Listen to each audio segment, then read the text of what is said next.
Hi everybody, I'm Romana Maiori. Hello, hello, Dario Ponissi. Once again, you reached Joint Adventure Level 2. What else was there to do? The rhyme. Ninth encounter, you came this far. Congratulations. Congratulations. There's still much more to explore, but we're going strong. And what is today's strong point? Oh, well, we'll stay with dominant 7 chords, and by learning 2 more of them, we'll also meet the concept of resolution. Time to relax, embrace your guitar and play on. Play on. Play on.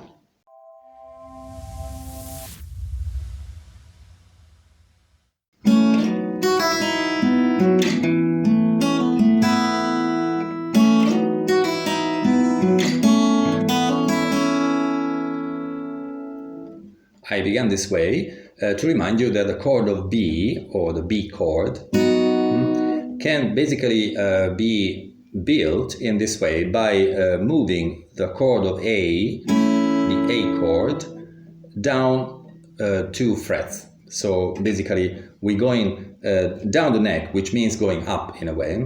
So if we move the chord of A upwards, all we have to do is to add your forefinger on the first string, 2nd fret. Okay. What you can also do is to do the B chord with a bar, which by now you should be kind of familiar with. So if we use the bar, it becomes actually easier to build the chord of B7, which is the theme for today. The chord of B7, I remind you, we have to look for the 7th, going 1 tone back from the octave of the B. The octave of the B will be another B, of course, a bit higher than the lower one. So, are we going to look for the A note on the 3rd string, 2nd fret, which is here? Okay, to play this chord is actually easier than it looks like, because if you play the chord of B, all you have to do is lift the ring finger. You want to try? Okay, let's try. All right. Or, because it becomes a bit difficult to play it in this position, you can actually substitute the ring finger, the middle finger, and put your ring finger where the middle finger was. All right. This will allow you, by the way, also to use your middle finger to reinforce the bar, which is always a good thing to do, of course. All right. So let's try again. This B, the natural B chord, can be turned into a B7, moving your ring finger in the place where the middle finger is and lifting the middle finger and using it to reinforce your bar. And this should be the result. The particularity of the B7 is that in this area of the fretboard, the area in which we are operating basically for this 2nd level, also can be done in different ways. We did this B7, but there are other positions that you can exercise on. For instance, there's a very simple one. You play a demi-bar on the 4th fret. Use your forefinger and cover, I would say, at least 4 strings. So, and then you add either your middle finger or your ring finger on the 5th fret. All right. Because the 7th, the dominant 7th of the chord of B is A, you can actually play the first 5 strings. Okay, because the open string of A, which is the 5th string, I remind you, is basically the 7th, the dominant 7th of the chord of B. All right. So in this case too, if you use your middle finger, is one thing. If you use your ring finger, which is my recommended option, in a way you can use your middle finger to reinforce the demi-bar, and it becomes a bit more comfortable. But of course you can find your own way.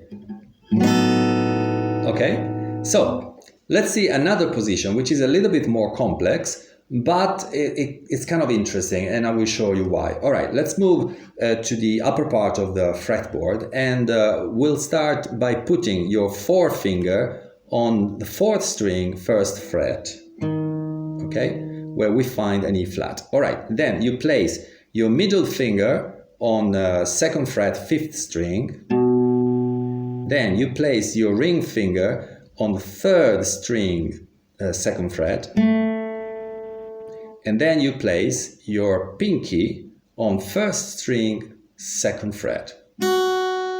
Okay, so in this case too, you only play the first 5 strings. You don't play this open string of E because it doesn't belong to the chord.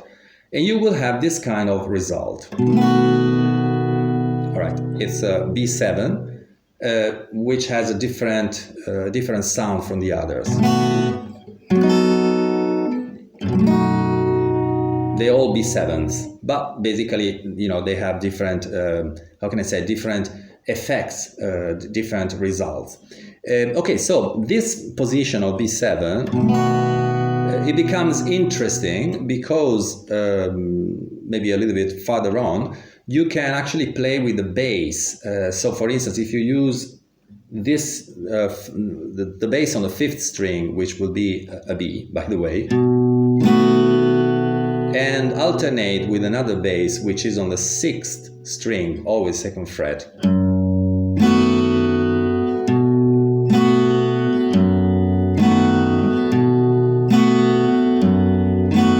It becomes kind of interesting. All right. So, you know, you can practice on these 3 different shapes of B7. We also want to study another chord, which is the chord of E minor 7. All right, the E minor is one of the easiest chords that we studied up until now. I just remind you, you place your forefinger and middle finger on the 2nd fret, respectively 5th string and 4th string.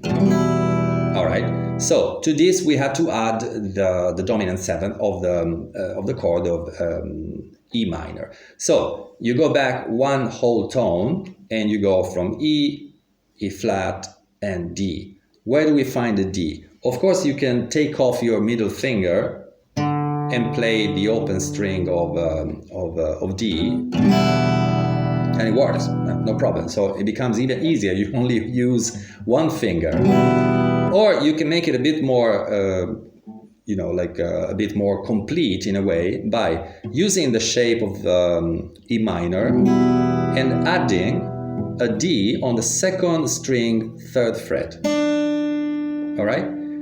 Here you can use the ring finger, which is my recommended option, but you can also use the pinky. Okay, why do I say this? Because I met many people while I was learning, while I was teaching guitar, and I realized we all have different fingers. Sometimes you find people with ring finger slightly shorter, with a pinky longer, and things like that. So basically, you know, you have to play in a way that you feel comfortable with. So my recommended option is to use the ring finger, but you can also use the pinky. All right, so going from the B7 to the E minor 7 is called resolve a chord. So why do we say this? Because the chord of B7 kind of creates a suspension in a way. And we go into the resolve. Why do we have this? Because the chord of B7 is the 5th degree of the note of E. E, F, G, A, B. Remember when we talked about 1/5, 1/5 relationship of 2 notes. So basically, this is called tonica and dominante, tonic and dominant. So in this way, when I do this kind of, how do you call, like this kind of passing, reciprocal passing of the note, when I go from E to B, in a way, I'm almost forced to come back to E, you know, and so we get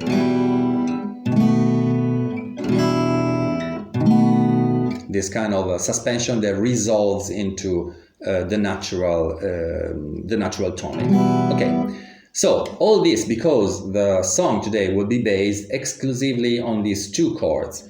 the first part of the song will be just B7, or you can do it here, and then move into E minor 7. And we do this 4 times. Then we'll do exactly the same, B7, E minor 7, and we do it 4 times each. In other words, 2, 3, 4, 1, 2, 3, 4. And we repeat 2, 3, 4, and 1, 2, 3, 4. We repeat this 4 times. There will be 4 verses. So in the refrain, we will speed up the tempo, but use exactly the same chords. So it will be something like this.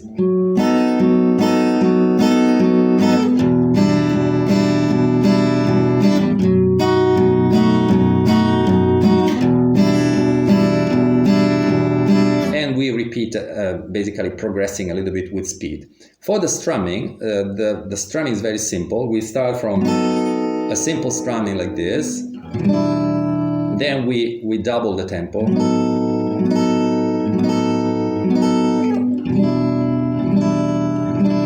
And then we use a double downward stroke.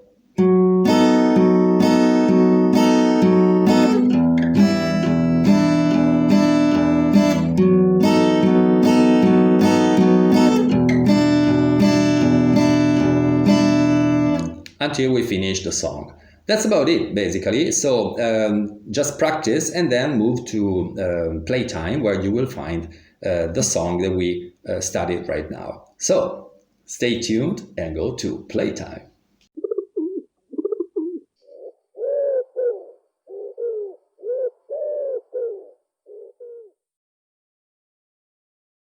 Playtime! Just in time. Yes, right before we finish. Isn't it incredible? Nothing is impossible at Joint Adventure. Right. So please subscribe to our channel and follow us on Pinterest, Facebook, Instagram. And put a thumbs up down there, so we know you like us. So, the song? The song is 7 Bs resolved to emancipate. Hey, let's see what they mean by that. Of course, for the explanation, refer to the second part of the lesson where we studied it a bit in detail. Let's do it. Let's do it. Buzzing from flower to flower, skipping on petals and pistils, bagging the pollen with power. We 7 never can sit still. A bee is no small feat, must keep production at top. Why? Then there is always some nitwit poisoning us and the whole crop. That's why we 7 Bs now resolve to emancipate. No more we want your stinky pesticides to aspirate. Yes, we 7 Bs now resolve to emancipate. Think, treat us well, or no more honey, nor will pollinate. We 7 Bs now resolve to emancipate. No more we want your stinky pesticides to aspirate. Yes, we 7 Bs now resolve to emancipate. Think, treat us well, or no more honey, nor will pollinate. Hey! And we're off! Long live the bees! Long live the bees! We'll see you soon here at Joint Adventure Level 2. Ciao!